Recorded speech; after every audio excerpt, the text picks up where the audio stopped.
It started with something as innocent as a phone call. My sister asked if her son, Jordan, could stay with us for a few weeks while she and her husband handled some issues abroad. I didn't think twice. Of course I said yes.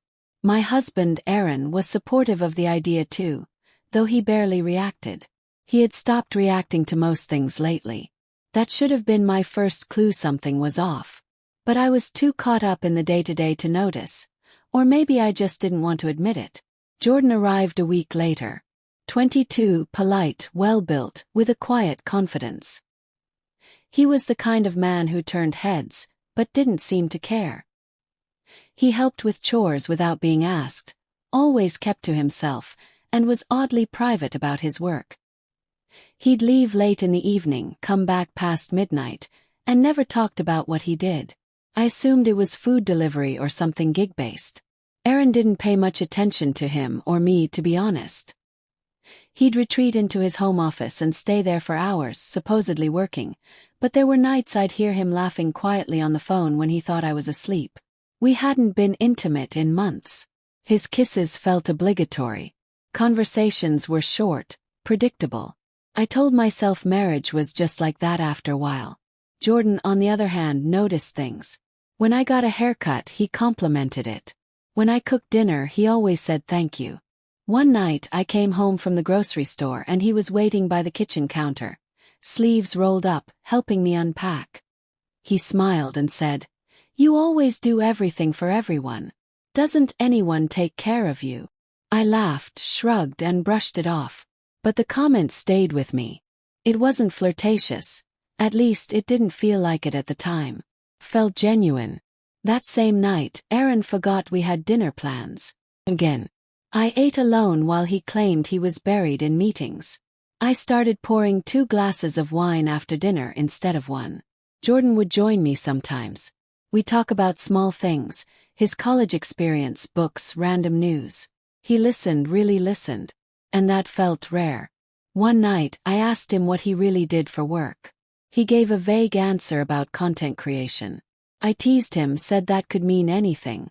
He just smiled and changed the subject. I let it go. But something in his expression stuck with me. Calm, confident, like he knew something I didn't. A few days later, I was doing laundry and noticed a small package in the pile of mail. It had Jordan's name on it and was already halfway opened. I thought it might be something urgent or fragile, so I opened it fully without thinking. Inside was a pair of red lace lingerie and a compact camera lens. My hands froze. Called his name. He came into the room, saw what I was holding, and didn't even flinch. "I can explain," he said calmly. That was the moment everything began to shift. He didn't hesitate. Said it straight out. "I make private content. Custom videos. For women. And clients only." I stared at him, thinking it was a joke. It wasn't. He told me he started during college, at first just for fun, but it quickly turned into serious money.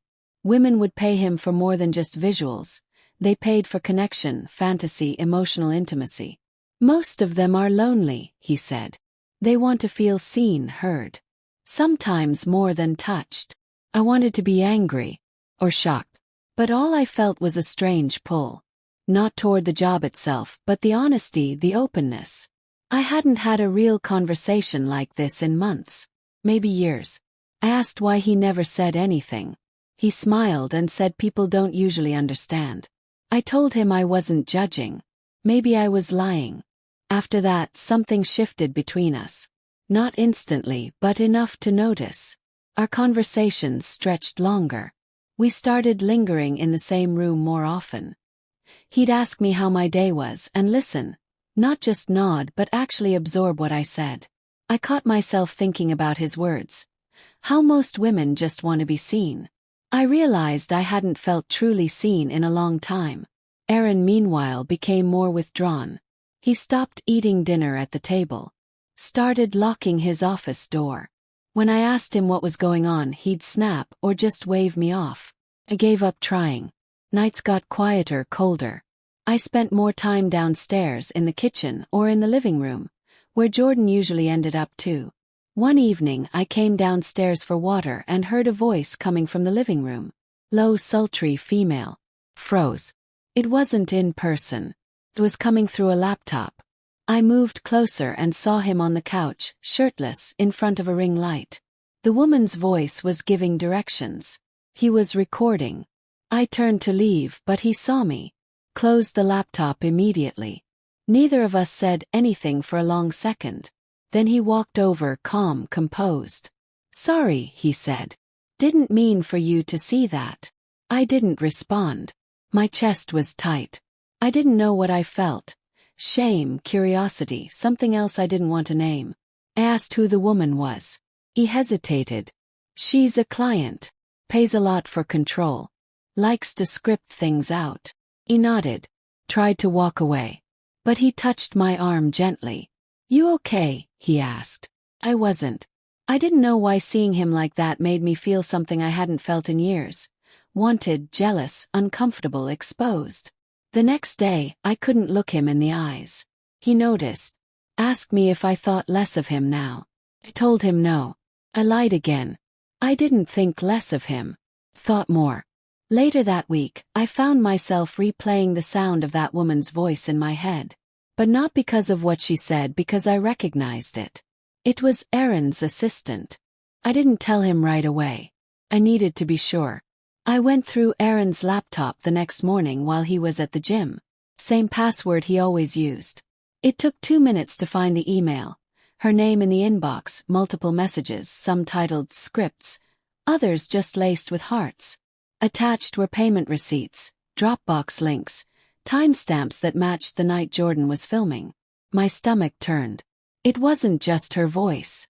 Aaron knew. He had to. He was paying Jordan through her. Feeding scripts. Watching. I sat there for a long time trying to make sense of it. Trying to decide if this was betrayal or something worse. Some twisted voyeurism. Control. A game I wasn't invited to play. I didn't confront Aaron. I didn't even speak to him that night. I couldn't. I felt humiliated. But the next time Jordan looked at me, really looked at me, I didn't turn away. It happened without a plan. Without intent. A storm outside, wine still in our glasses, both of us silent for too long. Then he said, "You don't have to stay invisible." I don't remember leaning in. I remember the heat of his breath when he whispered my name. The way he waited. Didn't touch me until I closed the space myself. It wasn't like anything I'd felt before. Not rushed or reckless. It was the quiet kind of hunger, slow and heavy, born from weeks of things unsaid. He held me like he'd been holding back.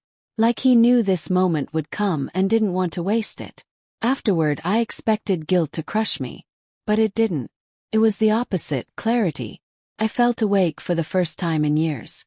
Life scared me. I wanted to say it was a mistake, that it wouldn't happen again. But it did. Kept happening. Once turned into twice. Twice into a rhythm. We learned to time it. When Aaron worked late. When he left for conferences. Jordan and I became shadows slipping past each other in daylight and colliding in the dark. I told myself it wasn't real. That it was just a reaction. Loneliness. But that wasn't true. I started looking forward to the moments Jordan would touch my hand, brush against me in the hallway. I started waiting for his voice. I knew it was wrong. Every second of it. But I also knew what it felt like to be wanted. Aaron hadn't touched me in months. Hadn't looked at me like that in years. I told myself I deserved it. That it didn't matter because Aaron had his secrets too. But deep down I knew I was unraveling. One afternoon I opened the shared bank account to pay a bill. There was a charge for a private investigator. Same day Aaron claimed to be out with clients. My throat went dry.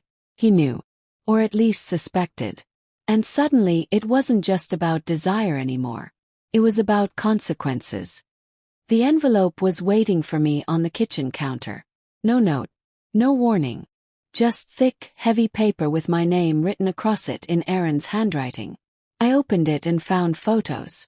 Grainy but clear enough. Me and Jordan. The house. At a motel. Kissing. Undressing. Holding each other. Every moment we thought was private. Documented and printed. The private investigator had done his job well. My heart didn't just sink, it stopped. Aaron came in a few minutes later. Said nothing at first. Just stared. Then one sentence, quiet but sharp. How long? I didn't lie. There was no point. I told him the truth, or enough of it. He didn't yell. He didn't cry. He just looked at me like I was someone he'd never met before. He said Jordan had 30 minutes to get out. Told me I had until the weekend. Then he walked out. Jordan was gone before I even made it up the stairs. No goodbye. No confrontation. Just vanished. I don't know if it was fear or guilt, but I didn't hear from him again. My sister called a week later, said Jordan had come home early. Said he seemed different, closed off. I lied and said we'd had a disagreement. She didn't press. Aaron filed for divorce within the month. No fight. No drama. Just a clean break. I didn't contest anything. I had nothing left to fight for. My family found out and the judgment came quick. They called it betrayal, selfishness, said I was a disgrace. Maybe they were right. I didn't argue. I moved into a small apartment on the edge of the city. Quiet, empty. I thought the silence would bring peace. Didn't. It brought everything I tried to avoid. Memories, questions, the constant replay of how it all began. I thought about Jordan more than I wanted to admit. About the way he looked at me. About whether any of it had meant something or if I'd just been another story to him. Another client fantasy come to life. Late one night I searched his name online. I don't know what I was hoping to find. Maybe closure. Maybe nothing. But there he was. New content, new style, more polished. And next to him, in one of the preview thumbnails, was a woman. Same hair color as mine. Same eyes. Same laugh lines. It wasn't me, but it could have been. The way he touched her, looked at her. It was familiar. Like muscle memory. Like he'd rehearsed it all before. I shut the laptop. That's when it hit me. Maybe I'd never been special. Maybe he saw something in me and used it. Or maybe we both used each other, just in different ways. Chased affection. He chased fantasy. Either way, we left a mess behind. People always ask if I regret it. I don't know how to answer. I lost everything, yes. But for a moment I felt seen. Real. And maybe that's the most dangerous part. Because even now, part of me still misses it.